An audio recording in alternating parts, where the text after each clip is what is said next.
Good afternoon. How you guys doing today? So right now I am in Beloit, Wisconsin at Oakwood Cemetery, and today we're going to check out something that's a little of each of everything on my channel. It has a little connection to Hollywood, it has a little connection to history, and it's definitely got a connection to pop culture. So if you like movies and you've ever seen or heard of the movie Indiana Jones, it's based on a real character, and that real character was an American explorer and an adventurer, and he's buried right here in Beloit, Wisconsin. So if you'd like to come along and I'll tell you the story. Now, the man's name was Roy Chapman Andrews. He was an American explorer and an adventurer. He was born January 26th of 1884 here in Beloit, Wisconsin, and as a kid he explored forests, fields, waters. He taught himself taxidermy and used funds from this hobby to pay tuition to the Beloit College. After he graduated, he applied for work at the American Museum of Natural History in New York City. He accepted a job as a janitor and began collecting specimens for the museum. Now, during the next few years, he worked and studied simultaneously, earning a Master's of Arts degree in mammalogy, which I didn't even know was a thing, but apparently it is. But that was from Columbia University. Andrews joined the Explorers Club in New York during 1908, 4 years after it was founded. From 1909 to 1910, Andrews sailed on the USS Albatross to the East Indies. He collected snakes and lizards and observed marine mammals. And in 1913, he sailed aboard the schooner Adventures with John Borden to the Arctic. In 1920, he began planning for expeditions to Mongolia and drove a fleet of Dodge cars westward from Peking and discovered a rare fossil from a giant hornless rhinoceros, which was sent back to the museum. Over the years, he found numerous dinosaur fossils, bones, and the first full nests of dinosaur eggs. His accounts of the expeditions can be found in several of his books, one of them called The New Conquest of Central Asia. He became president of the Explorers Club from 1931 till 1934 and became director of the National History Museum. Now, he passed away on March 11th of 1960 in Carmel Valley, California from heart failure, and he was buried here just ahead of us. Now, it's kind of an interesting thing because he really helped people figure out a little bit about dinosaurs and about different animals, and a lot of that work can be attributed to him. But it was said by a lot of people within his field that he was also the inspiration for Indiana Jones, the famous George Lucas film. And this is his final resting place right here. Now, I've never seen another video done on this subject, and it's kind of intriguing to me. I'm very fascinated by his story. I've never been a huge, I've never really been into a lot of this kind of stuff, but just the amount of work that he did and the way that he lived his life is just absolutely fascinating. But this is the final resting place of Roy Chapman Andrews, who was the adventurer and explorer and the person who is said to be the inspiring character for Indiana Jones. Now, that's the main reason why I'm here in this cemetery, but this is also a very beautiful place. It's a very old and historic cemetery, so since we're here, I might as well take you guys for a little walk, and let's see what else we can find here.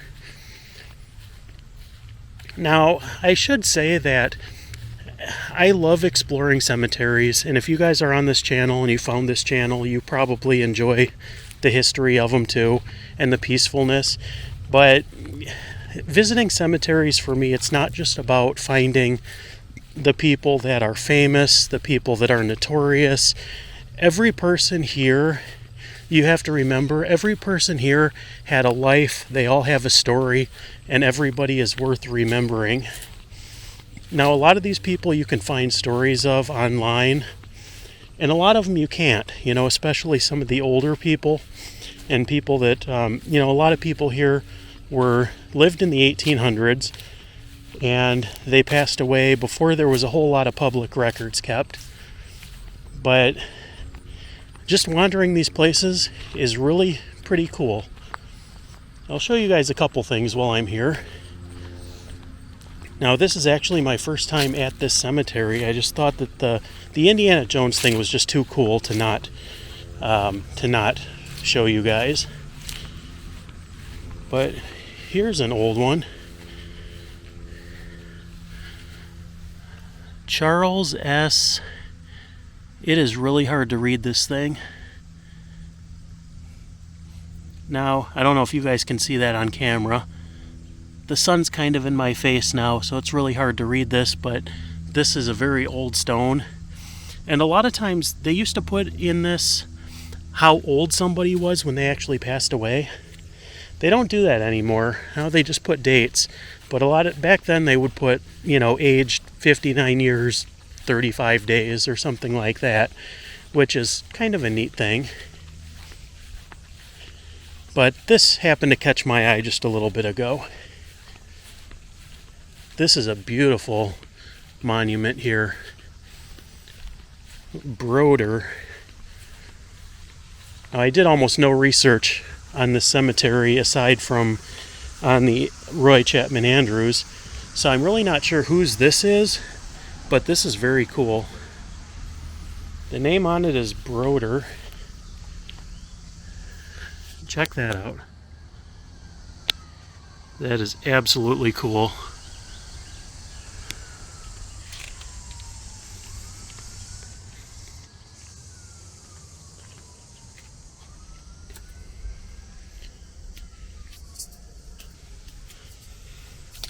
Now, this is a pretty big place. It's in the middle of a neighborhood, which is kind of weird, but actually I see a couple other things that I got to show you guys. I love these old cemeteries because you never know what kind of stones you're going to see. I hope this comes out as cool as it looks, but this is made from, it looks like a tree trunk. Obviously it's not, but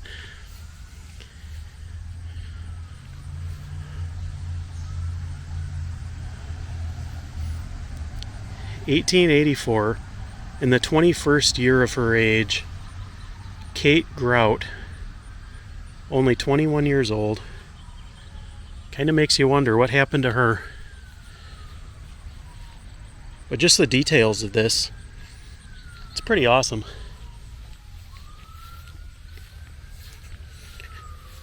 This is pretty neat too.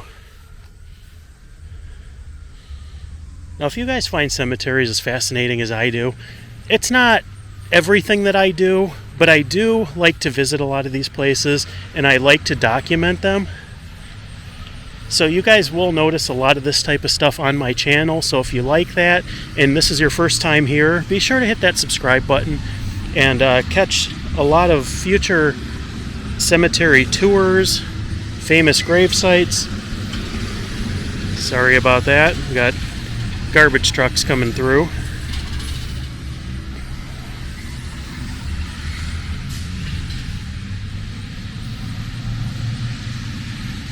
There they go. Helen Dunlap Davis, January 1st, 1842 to August 24th, 1908. You can just see how old this is. Very cool.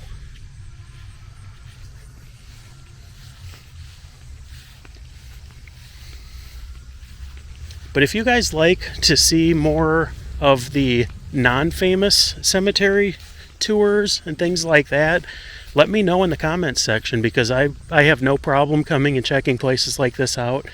A lot of times I'll come and I'll just take night walks or day walks through cemeteries because it's peaceful, there's not as many people, it's relatively quiet, and there's a lot of really neat stuff to see here.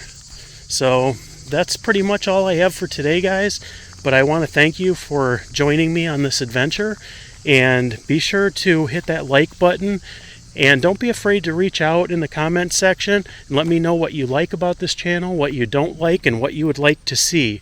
I have an ongoing list of places that I am ready to visit, and I always like adding to that. So thank you guys so much, and have a great day, everybody.